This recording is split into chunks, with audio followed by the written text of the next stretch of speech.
ஒண்ணு கட்சியை கலைச்சு விட்டுட்டு நேரா போய் ஒண்ணு சேர்ந்துடணும், இல்ல சைலண்டா இருந்தோம் இந்த தேர்தலை சந்திக்க. நீங்க என்டிஏ கூட்டணியில் இருந்துகிட்டு எடப்பாடி பழனிசாமி முதலமைச்சர் வேட்பாளர் அறிவிச்சா அவருக்கு ஆதரவா நான் தமிழகம் முழுக்க 234 தொகுதியில் நான் பிரச்சாரம் மேற்கொள்வேன்னு சொல்லும் பொழுது அந்த மாதிரி நிலை கண்டிப்பா சின்னம்மா அவர்கள் ஏற்படுத்த மாட்டாங்க.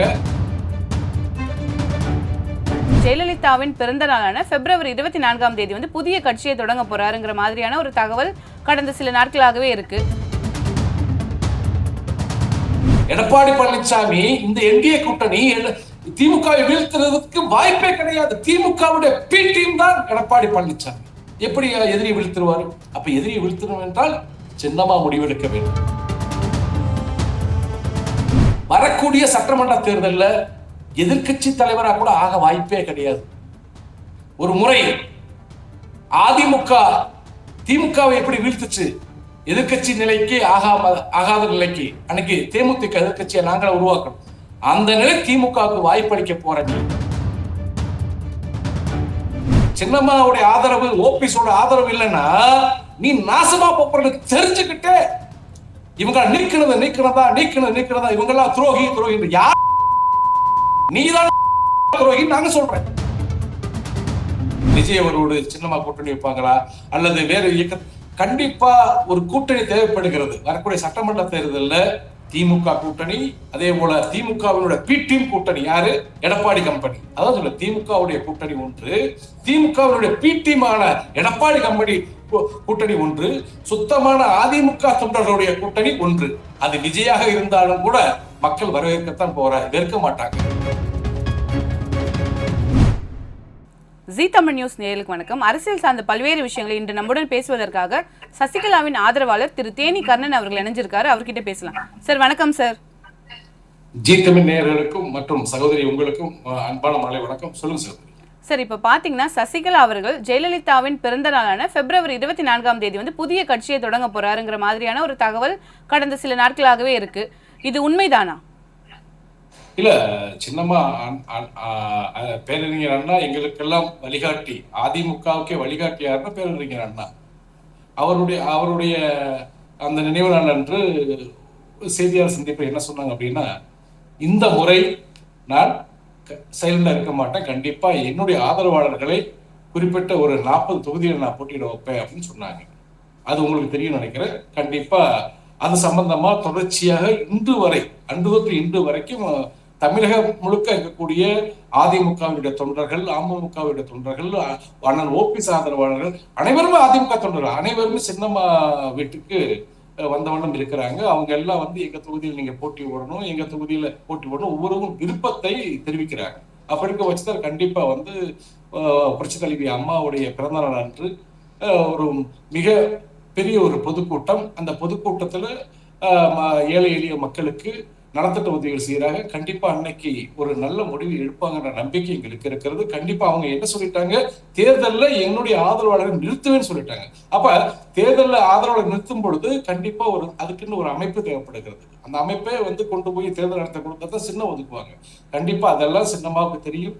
ஏன்னா பல முறை அம்மா அவர்களை ஆட்சி அறையில் அமர வைத்தவர்கள், பல இன்னல்களை அதிமுக இயக்கத்துக்கு வரும்போதெல்லாம் அதை சமாளித்து இயக்கத்தை நல்வழிக்கு கொண்டு சென்ற ஒரு முக்கிய பங்கு வகித்தவர் புரட்சி தாய் சின்னம்மா அவங்க. ஆகவே பொறுத்திருந்து பார்த்தார்கள். ஒரு தாயாக கடமையோடு அனைவரையும் ஒன்றிணைக்க, அதுதான் சொல்ல செறிமீண்டு வெளிவந்து அன்று தொட்டு இன்று வரைக்கும் பொறுத்திருந்து பார்த்தார்கள். இவர்கள் அதுதான் செவிசாய்க்கவில்லை. ஆகவே கணக்கோடி இருக்கக்கூடிய தொண்டருடைய முடிவுக்கு அவங்க கண்டிப்பா செவிசாய்க்க வேண்டும் சின்னம்மா. அதனுடைய விஷயம்தான் வரக்கூடிய 24ஆம் தேதி பசும்பொன் கிராமத்துல பசும்பொன் முத்துராமலிங்க தேவர் ஐயா கோயில் அங்குதான் இருக்கு. அந்த இடத்துல ஒரு மாபெரும் பொதுக்கூட்டம் நடத்துறாங்க. கண்டிப்பா அந்த இடத்துல தொண்டர்கள் விருப்பம் ஏதோ அதை கண்டிப்பா சொல்லுவாங்க. கண்டிப்பாக இந்த வரக்கூடிய சட்டமன்ற தேர்தலில் சின்னம்மா ஆதரவாளர்களாக ஒரு 40க்கும் மேற்பட்ட வேட்பாளர்கள் களத்தில் இருப்பார்கள் என்பதை ஜீ தமிழ் வாயிலாக அது உறுதியாக சொல்லுகிறேன். அதுல எந்த மாற்றம் இல்லை. சார், டிடிவி தினகரன் அவர்கள் வந்து அம்மா மக்கள் முன்னேற்ற கழகம்னு ஒரு கட்சியை தொடங்கும் பொழுது சசிகலா அவர்களுக்கு வந்து பாத்தீங்கன்னா பொதுச் செயலாளர் பதவி கொடுக்கும்போது அதை வந்து கடுகளவும் வந்து சசிகலா அவர்கள் கண்டுக்கல. அவங்க என்ன சொன்னாங்கன்னா, அதிமுக மட்டுமே ஒரே கட்சி, அதில் மட்டுமே நான் இருக்கேன் அப்படிங்கிற ஒரு விஷயத்தை தொடர்ந்து முன் வச்சுட்டு இருந்தாங்க. இப்போ வரைக்கும் இருக்கும்போது திடீர் என்ன தேர்தல் நெருக்கத்தில் இப்படி நடக்கும் பொழுது இது அதிமுகவுக்கு பின்னடைவு தானே? எதற்காக இப்படி ஒரு விஷயத்தை அவர்கள் செய்ய வேண்டும்? அதிமுகவுக்கு பின்னடைவு ஆகிட்டு இருக்கு, இனிமேல் ஆக போறது கிடையாது. இனிமேல் அதுதான் இதுவரைக்கும் அவங்க தவறான பாதையில போயிட்டு இருக்கிறாங்க. சின்னம்மா வந்து ஒரு தாயுள்ளம் கொண்டு, எப்பா நல்லதோ கெட்டதோ நீங்களே முதலமைச்சரா இருங்க, எல்லாரும் ஒன்று விடுவோம். ஓபிஎஸ் வேற யாரும் இல்லை, நம்மளுடைய இயக்கத்தினுடைய ஆதிகாலம் தொட்டு இன்று வரைக்கும் பயணிக்கிற ஒவ்வொரு நிர்வாகிகள், நீக்கப்பட்ட அத்தனை நிர்வாகிகள் ஒன்று சேருங்க, நம்ம உட்கார்ந்து பேசுவோம், பேசிட்டு நல்ல ஒரு முடிவு எட்டுவோம். தீய சக்தி திமுகவை அதிகாரத்தை நீ கொண்டு வரக்கூடாது. ஆகவே நம்மளுடைய பிளவு என்பது திமுகவுக்கு ஒரு வாய்ப்பாக இருக்கிறது. அதனால எல்லாரும் வாங்க வாங்கன்னு கூப்பிட்டாங்க. எடப்பாடி பழனிசாமி செவி சாய்க்கல. அதே போல தினகரன் இப்ப வந்து அவர் ஒரு இயக்கம் அவர் ஆரம்பிச்சிட்டாருன்னா, அவர் ஆரம்பிச்சு அவருடைய கொள்கை என்ன, கோட்பாடு என்ன, அந்த விஷயத்தை நீங்க முதல்ல தெரிஞ்சுக்கணும். அவருடைய கொள்கை என்ன, கோட்பாடு என்ன, அந்த விஷயத்தை நீங்க தெரியணும். முதல்ல என்னன்னா, அதாவது அவர் அந்த கட்சி ஆரம்பிக்கும் போது நாங்க தான் இருந்தோம், வேற யாரும் இல்லை. அவர் என்ன எதிரிக்கு, அதுதான் சொல்றேன், எதிரிக்கு சிம்ம சொப்பனமாக துரோகியை வீழ்த்த அதிமுகவை மீட்க, இப்படிதான் ஆரம்பிச்சாரு. இன்னைக்கு யார்கிட்ட போயிருக்கிறாரு? அண்ணன் டிடிவி தினகரன் துரோகிகிட்ட தான் போயிருக்கிறாரு. அதனால தொண்டர்கள், அவரை நம்பி இருந்த தொண்டர்கள், அவரை நம்பி இல்லைங்க, சின்னம்மாவை நம்பி இருந்த தொண்டர்கள் தான் அவர் பக்கம் இருந்தாங்கன்ற விஷயம் உங்களுக்கு தெரியும் நினைக்கிறேன். சின்னம்மா தான் இந்த கட்சியை வழிநடத்த வேண்டும், சின்னம்மா தான் அடுத்து முதலமைச்சராக வேண்டும் என்ற கனவில் இருந்த ஒவ்வொரு தொண்டருடைய அந்த ஆசைதான் அம்மா மக்கள் முன்னேற்ற கழகம் என்று ஒரு இயக்கம் உருவாச்சு. அவர் இடைப்பட்ட காலத்துல பொதுச்செயலாளர் பதவி அந்த கட்சிக்கு தேவைப்படுது, அப்ப நம்ம பொதுச்செயலாளர் தான் நல்லா இருக்கும் அப்படின்னு நினைச்சு அவரே பொதுச்செயலாளர் ஆயிட்டாரு, அவரே முடிவெடுக்க ஆரம்பிச்சிட்டாரு. அதிமுக ஒருங்கிணைக்கிறதா சின்னமான வேலை. அம்மா மக்கள் முன்னேற்ற கழகம் உருவானதே அதிமுகவை மீட்கத்தானே. அப்புறம் எதுக்கு நீங்க என்டிஏ கூட்டணிக்கு போறீங்க? நான் என்ன சொல்ல வரேன்னா, இன்னைக்கு நீங்க சொல்றீங்க என்டிஏ கூட்டணி அம்மா மக்கள் முன்னேற்ற கழகம் சின்னமாவுக்காக உருவாக்கப்பட்டுச்சு அப்படின்னு நீங்க சொல்றீங்க. ஆனா நாங்க என்ன, தொண்டர்களுடைய கோரிக்கைக்கு ஏற்பது உருவாக்கப்பட்ட சின்னம்மா கட்சியை ஒருங்கிணைக்கணும். ஆனா தொண்டர்களும் நம்மளுக்கு ஒரு இயக்கம் வேணும் அப்படின்னு உருவாக்கணும். ஆனா எங்களுடைய கொள்கை என்ன? சின்னம்மா தான் பொதுச்செயலாளர் இருக்கணும். அப்படிதான் எங்களுடைய கொள்கை இருந்துச்சு. இப்ப என்ன ஆச்சு, ஏதாச்சும் தெரியல. திடீர்னு என்ன சொன்னாரு, நான் என்டிஏ கூட்டணி இருப்பேன், ஆனால் எடப்பாடி பழனிசாமி முதலமைச்சர் வேட்பாளராக ஒரு காலகட்டத்தில் ஏற்றுக்கிற மாட்டேன், அதுக்கு தூக்குல தொங்கிடுன்னு சொன்னாரு. அதை பல விஷயங்களை பேசியிருக்கிறாரு. அதை உங்களுக்கே தெரியும், உங்களுக்கு எல்லா விஷயங்களும் நீங்க பதிவு பண்ணி வச்சிருப்பீங்க, நீங்களும் எடுத்து பார்த்துக்கலாம். அப்படி இருக்கும்போது இன்னைக்கு என்ன சொல்றாருன்னா, அண்ணன் தம்பி பிரச்சனை, பங்காளி சண்டைன்னு சொல்றாரு. சரி, நான் என்ன கேட்கிறேன்னா, நீங்க அதிமுகவை மீட்க வேண்டும், அதே போல அதிமுக அதிகாரத்தை கொண்டு வர வேண்டும், துரோகிலிருந்து மீட்க வேண்டும், பல விஷயங்கள் சொன்னீங்க. சரி, துரோகியோ அண்ணனோ தம்பியோ அது வேறு விட்டுருங்க. சரி, அண்ணன் தம்பி சண்டை பங்காளி சண்டைன்னு சொல்றீங்களே, இந்த பங்காளி சண்டை நீங்க அதிமுகவுல போய் இணைஞ்சிருக்கணும். இதே டிடிவி தினகரன் அதிமுகவில் இணைஞ்சிருக்கணும். கட்சியை கலைச்சு விட்டுட்டு எங்களுக்குள்ள பங்காளி சட்டம் முடிஞ்சு போச்சு, நாங்களாம் ஒன்று சேர்ந்துட்டோம், எங்களுக்கு எதிரி திமுக தான் அப்படின்னு சொல்லி போயிருந்தா இன்னைக்கு தினகரனை பத்தி பேச வேண்டிய அவசியமே கிடையாது. நீங்க உங்க அமைப்பை வச்சிருக்கீங்க, ஆனா ஆள் இல்லை. ஆனா உங்க அமைப்பை கொண்டு போய் நீங்க என்ன செஞ்சிருக்கீங்க, என்டிஏ கூட்டணியில ஒரு அங்கத்தினரா இருக்கீங்க. அதிமுக குடும்பத்துக்குள்ள நீங்க இன்னும் வரல. அப்ப நீங்க எப்படி சொல்லலாம் எங்களுக்குள்ள பங்காளி சண்டை, நாங்க அடிச்சுக்குவோம், குத்திக்கிறோம், வெட்டிக்கிறோம், நாங்க சேர்ந்துக்குவோம் அப்படின்னா? அதிமுக போயிட்டு இந்த வார்த்தைகளை பேசியிருந்தா உண்மையிலே டிடிவி தினகரன் அதிமுகவை அவர் அழிக்க நினைக்கல, இன்னும் அதிகாரத்தை கொண்டு வர முயற்சிக்கிறாரு அப்படின்னு சொல்லலாம். இப்ப என்டிஏ கூட்டணியில் இருந்துகிட்டு நாங்க பங்காளி சட்டம் சொல்றாரு. இதையெல்லாம் பார்த்துக்கிட்டு தான், இந்த நாடகங்கள்லாம் பார்த்துட்டு சின்னமா ஒரு முடிவுக்கு வந்திருக்கிறாங்க. கண்டிப்பா தொண்டருடைய கடக்கோடி தொண்டருடைய எண்ணோட்டம் என்ன, கடக்கோடி தொண்டருடைய எண்ணோட்டம் என்ன, அவர்களுடைய எதிர்பார்ப்பு என்ன, அதை கண்டிப்பா அதை நிறைவேற்ற போறாங்க.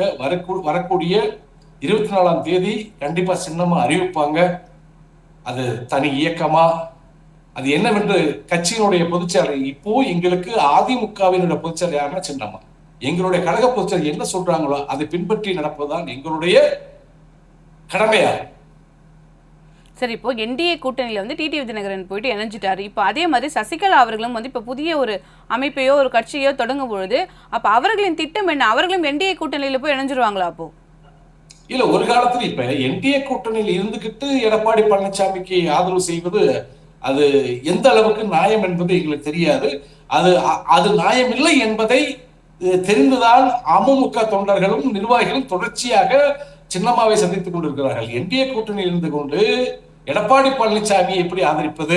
ஒரு காலத்தில் என்ன ஒண்ணு கட்சியை கலைச்சு விட்டுட்டு நேரா போய் ஒண்ணு சேர்ந்துடணும், இல்ல சைலண்டா இருந்தோம் இந்த தேர்தலை சந்திக்காம. நீங்க என்டிஏ கூட்டணியில் இருந்துகிட்டு எடப்பாடி பழனிசாமி முதலமைச்சர் வேட்பாளர் அறிவிச்சா அவருக்கு ஆதரவா நான் தமிழகம் முழுக்க 234 தொகுதியில் நான் பிரச்சாரம் மேற்கொள்வேன் சொல்லும் பொழுது அந்த மாதிரி நிலை கண்டிப்பா சின்னம்மா அவர்கள் ஏற்படுத்த மாட்டாங்க. அந்த நம்பிக்கை இருக்கிறதுனாலதான் தினகரங்கிட்டு இருந்த ஒட்டுமொத்த தொண்டர்களும் நிர்வாகிகளும் சின்னம்மா பக்கம் வந்திருக்கிறாங்க. கண்டிப்பா ஒரு காலகட்டத்திலும் சின்னம்மா அவங்க எடப்பாடி பழனிசாமி முதலமைச்சர் வேட்பாளர் ஏற்றுக்கிற மாட்டாங்க. என்டிஏ கூட்டணியில் இணைவாங்க, அது கண்டிப்பா வாய்ப்பே இல்லைன்னு சொல்லிடுறேன்.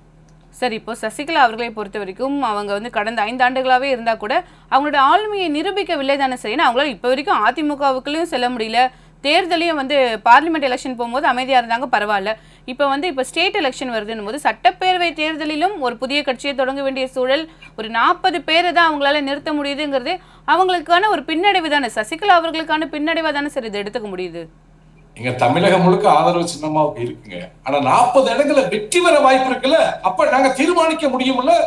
தமிழக அரசை தீர்மானிக்க முடியக்கூடிய வல்லமை சின்னம்மாவுக்கு இருக்குல்ல. நான் என்ன கேட்கிறேன், தமிழகம் முழுக்க நாங்க வேட்பாளர் நிறுத்த முடியாதுன்னு இல்லை.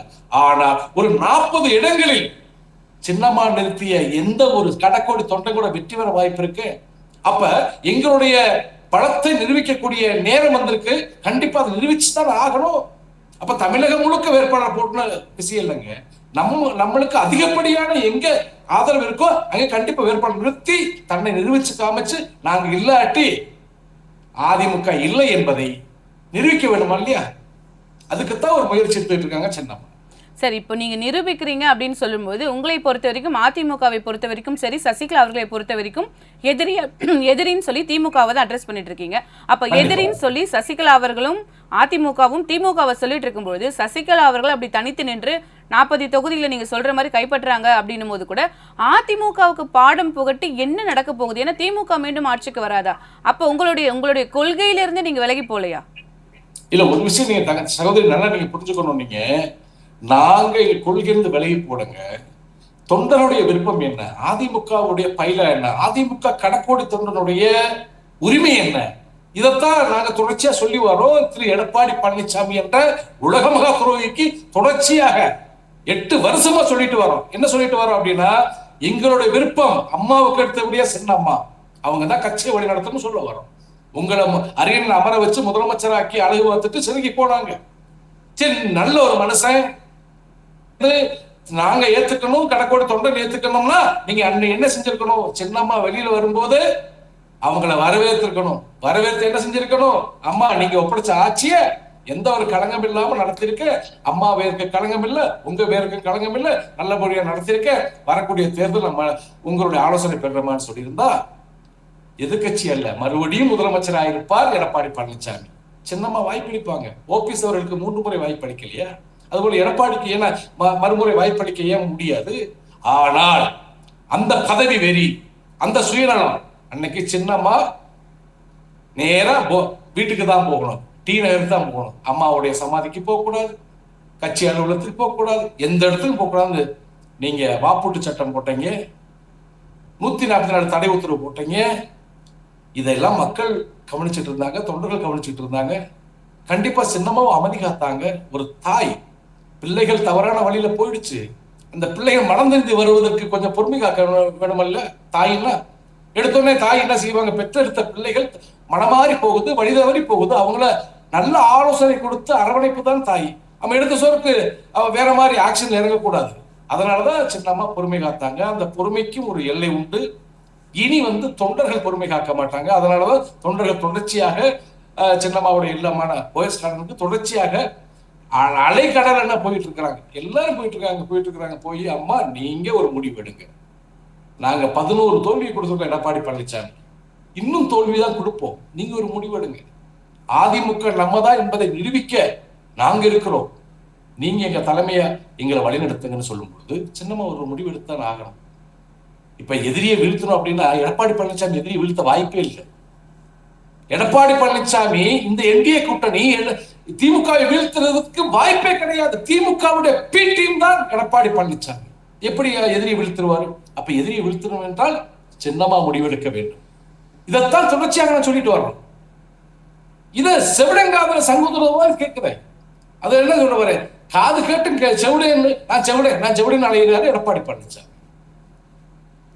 நான் என்ன சொல்ல வரேன்னா, கட்சியோட நிர்வாகத்திறன் உங்ககிட்ட இல்லப்பா, முதலமைச்சர் வேட்பாளர் நீ கூட இருந்துட்டு போ, இன்னும் டைம் இருக்கு, இன்னும் 4-5 நாள் இருக்கு. சின்னம்மா ஒரு அதிரடியான நடவடிக்கை இருக்கு, இன்னும் 4-5 நாள் டைம் இருக்கு.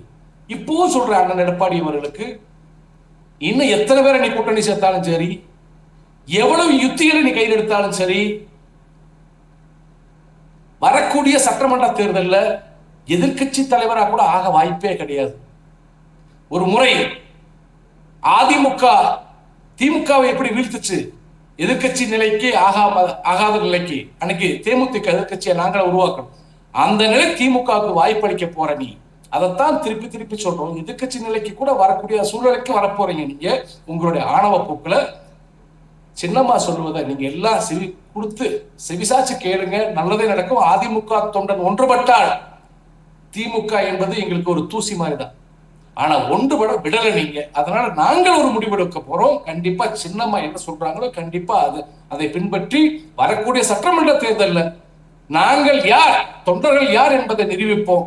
தொண்டர்களை மதிக்காத ஒரு தலைவன் யார் என்றால் எடப்பாடி பழனிசாமி. அப்ப தொண்டர்கள் யார் என்பதை நிரூபிப்ப எங்களுக்கு ஒரு வாய்ப்பு வந்திருக்கிறது. வரக்கூடிய சட்டமன்ற தேர்தல் கண்டிப்பா அதை நிரூபிப்போம். சார், டிடிவி தினகரனை பொறுத்த வரைக்கும் எடப்பாடி பழனிசாமியை மிக மோசமான வார்த்தைகளால் அவர் தொடர்ந்து விமர்சிச்சுட்டு இருந்தார். இப்போ அவரே சேர்ந்துட்டாரு. ஆனால் சசிகலா அவர்கள் ஒரு முறை கூட எடப்பாடி பழனிசாமியை அவர்களை ஒரு இடத்தில் கூட தவறாக பேசுவதோ இல்லை அவரை பற்றிய ஒரு தவறான வார்த்தைகளையோ சொன்னதில்லை. அப்படின்னும் பொழுது டிடிவி தினகரனுடைய மேடையில் எடப்பாடி பழனிசாமி அமரும் சூழலில் நம்ம பார்த்துட்டோம். சசிகலா அவர்களை கட்சிக்குள்ள இணைப்பது எது தடுக்குது எடப்பாடி பழனிசாமி அவர்களுக்கு? இல்ல, ஒரு விஷயம், சின்னம்மா அவங்க நாகரீகம் கருதி எல்லாமே வளர்த்துப்பட்ட தன்னுடைய பிள்ளைகள் வழிமாறி போயிடுச்சு. இவங்க மனந்திருந்தி வருவாங்கன்ற காரணத்தினால இது நாள் வரைக்கும் அவர்கள் எத்தனை முன்னாள் அமைச்சர்கள் வசைபாடி இருக்கிறாங்க, சின்னம்மாவை தவறா பேசியிருக்கிறாங்க. இதே எடப்பாடி பழனிசாமி எனது அருமை சகோதரர் அப்படின்னு கோவத்தூர்ல தட்டி கொடுத்து முதலமைச்சர் காலில் விழுந்து தவந்து போன இந்த பழனிசாமியை தூக்கி நில்லு, ஆம்பளமா நில்றா அப்படின்னு தட்டி கொடுத்து நீதான் முதலமைச்சர், எல்லாரும் ஒற்றுமையா இருந்து இவருக்கு ஆதரவு கொடுக்கணும் அப்படின்னு சொன்ன எடப்பாடி பழனிசாமி சொல்றாரு, சின்னம்மாவை பார்த்து சூரியனை பார்த்து நாய் உழைக்குது, அவங்களுக்கு எங்களுக்கு என்ன சம்பந்தம், கட்சியிலிருந்து நீக்கப்பட்டவங்க தான் கட்சிக்கு துரோகம் பண்ணாங்க. என்ன துரோகம் பண்ணாங்கன்னு எடப்பாடி பழனிசாமி சொல்லணும், கட்சிக்கு துரோகம் பண்ணாங்கன்றாங்க. அது பல விஷயங்கள்லாம் சொல்லியிருக்கிறாங்க, அதில் நிறைய நம்ம பேசியிருக்கோம். நான் என்ன சொல்ல போறேன், இது நாள் வரைக்கும் சின்னம்மா அமைதி காத்து யாரையும் ஒரு ஒரு ஒரு தவறா பேசுறாங்க, ஊடகத்திலேயோ எந்த இடத்துலையும் பேசுறாங்க. ஆனா இவங்க பேசியிருக்கிறாங்க. ஆனா அத்தனையும் மன்னிச்சு ஏற்றுக்கிற தயாரா இருக்க சூழ்நிலையில நீங்களே முதலமைச்சராக கூட இருங்க, கட்சியை வழி நான் நடத்துறேன்னு சொல்லும் பொழுது ஒரு நல்ல மனுஷன் கொஞ்சம் அதான் சொல்லு புத்தி, அதான் ஒரு மூளை வேலை செய்யக்கூடிய ஒரு மனுஷனாக தான் ஏத்துக்குருவான். ஏன்னா வரக்கூடிய தேர்தல் என்பது நீ நாசமா போற. சின்னம்மாவுடைய ஆதரவு, ஓபிஎஸோட ஆதரவு இல்லைன்னா நீ நாசமா போறது தெரிஞ்சுக்கிட்டு இவங்க நீக்கிறதா இவங்கெல்லாம் துரோகி யார், நீதான் துரோகி நாங்க சொல்றேன். அது நான் சொல்ல பேச தெரிந்த குழந்தை கூட தெரியும், தமிழ் பேச தெரிந்த குழந்தை கூட தெரியும். உலக மகா துரோகின்னு யாரு? தமிழ்நாட்டில் ஒருத்தர் இருக்கிறாரு, எடப்பாடி பழனிசாமி அப்படின்னு சொல்லி அப்படி ஒரு பட்டம் வாங்கின நீ சின்னம்மாவை பார்த்து என்ன சொல்ற, கட்சிக்கு துரோகம் விட்டாங்க. ஓபிஎஸை பார்த்து என்ன சொல்ற, கட்சிக்கு துரோகம் விட்டாங்க. இதெல்லாம் சொல்ல மக்கள் என்ன அப்படி கேட்டு கம்முன்னு இருப்பாங்க, ஒரு முடிவுக்கு வருவாங்கல்ல. அந்த முடிவு தான் வரக்கூடிய சட்டமன்ற தேர்தலில் அதிமுக தொண்டர்கள் ஒரு முடிவை கொண்டு வருவார்கள். அது சின்னம்மா உத்தரவின் பெயரிலே, சின்னம்மாவுடைய ஆலோசனையின் பேரிலே கண்டிப்பா அதிமுக என்றால் நாங்க தான், தொண்டர்கள் தான் அதிமுக, பொறுப்பாளர்கள் நாங்க செஞ்சு வச்ச அதான் பிள்ளையா தான் நீங்க. ஏன்னா கட்சியுடைய அதிமுகவுடைய பயிலா என்ன சொல்றா, நாங்க நினைக்கணும் பொதுச்சாளர் யாருன்னு, நாங்க புடிச்சு வச்சாதான் நீங்க பிள்ளையாரு, இல்லைன்னா வெறும் களிமண்ணு தான். ஆகவே நான் என்ன சொல்ல வரேன்னா, ஜி தமிழ் வாயிலாக மறுபடியும் சொல்ல வரேன், இன்னும் நேரம் இருக்கிறது. திரு எடப்பாடி பழனிசாமி அவர்களே, நாங்க சுத்தி வளைச்செல்லாம் பேச விரும்பல, நேரடியா பேசுறோம். இப்பவும் சின்னம்மா 40 தொகுதியில வேட்பாளர் நிறுத்தினா அமோகமான வெற்றியை கொண்டு வருவார்கள், அது எந்த மாற்றம் இல்லை. ஆனா நீங்க 4வது போயிடுவீங்க. இப்ப எழுதி வச்சுக்கோங்க, நீங்க இதே ஜி தமிழ்ல நான் பேசிட்டு எழுதி வச்சுக்கோங்க. நான் சொன்ன டேட்டை சின்னமா 40 இடத்துல வெற்றி வரக்கூடிய வாய்ப்பு இருக்கிறது. ஆனா நீங்க 3வது போறீங்க, எதிர்க்கட்சியா கூட வர முடியாது. அந்த அசிங்கத்தை நேர்கொள்ள வேண்டும் என்றால் கண்டிப்பா தேர்தல் சந்திப்போம். அதுல எந்த ஒரு தயக்கம் கிடையாது. சின்னமா நல்ல முடிவு எடுப்பாங்க. வரக்கூடிய அம்மாவுடைய பிறந்த நாள் அன்று பசுமன் கிராமத்தில் நல்ல முடிவு எடுப்பாங்க. சார், இப்போ வந்து சசிகலா அவர்கள் நீங்க சொல்வது இப்போ ஒரு கட்சியை தொடங்கிட்டாங்கன்னும் போது விஜய் அவர்களுடன் கூட்டணி சேர்வதற்கான வாய்ப்பு இருக்கு. ஏன்னா இப்போ நீங்க சொல்லும் போது என்ன சொல்றீங்க, 3வது இடம் அதிமுகவுக்கு கிடைக்கும்னும் போது இப்போ 2வது இடம் நீங்க சொல்றது வந்து தாவேக்காவு தானே? இல்ல, ஒரு விஷயம் நான் என்ன சொல்ல வரேன், தாவேக்கா ஒரு இயக்கம் ஆரம்பித்திருக்கார். திரு விஜய் அவர்கள் இயக்கத்தை ஆரம்பித்திருக்கிறார், அவ்வளவுதான். அதுக்கடுத்தபடியா அவர் தேர்தலை சந்திக்கிறார். யாருடைய கூட்டணி அவர் வைக்கலாம், யாருடைய கூட்டணியும் அவர் சேரலாம். யாரோடும் அவர் கூட்டணி வைக்கலாம், யாரோடும் கூட்டணி சேரலாம். அதுல இந்த மாற்றம் இல்லை. சின்னமா என்ன முடிவு எடுக்கிறாங்களோ அதை பின்பற்றி தான் எங்களோட. நாங்க ஒரு கருத்து சொல்ல முடியாது ஊடகத்துல. விஜய் அவரோடு சின்னமா கூட்டணி வைப்பாங்களா அல்லது வேற இயக்க, கண்டிப்பா ஒரு கூட்டணி தேவைப்படுகிறது. வரக்கூடிய சட்டமன்ற தேர்தலில் திமுக கூட்டணி, அதே போல திமுகவினுடைய பி டீம் கூட்டணி யாரு, எடப்பாடி கம்பெனி. அதாவது திமுகவுடைய கூட்டணி ஒன்று, திமுகவினுடைய பி டீமான எடப்பாடி கம்பெனி கூட்டணி ஒன்று, சுத்தமான அதிமுக தொண்டர்களுடைய கூட்டணி ஒன்று. அது விஜயாக இருந்தாலும் கூட மக்கள் வரவேற்கத்தான் போறாங்க, வெறுக்க மாட்டாங்க. நல்லதே நடக்கும். சார், இவ்வளவு நேரம் என்னோட பல்வேறு கேள்விகளுக்கு பதில் அளிச்சீங்க. நன்றி சார். நன்றி சகோதரி, நன்றி.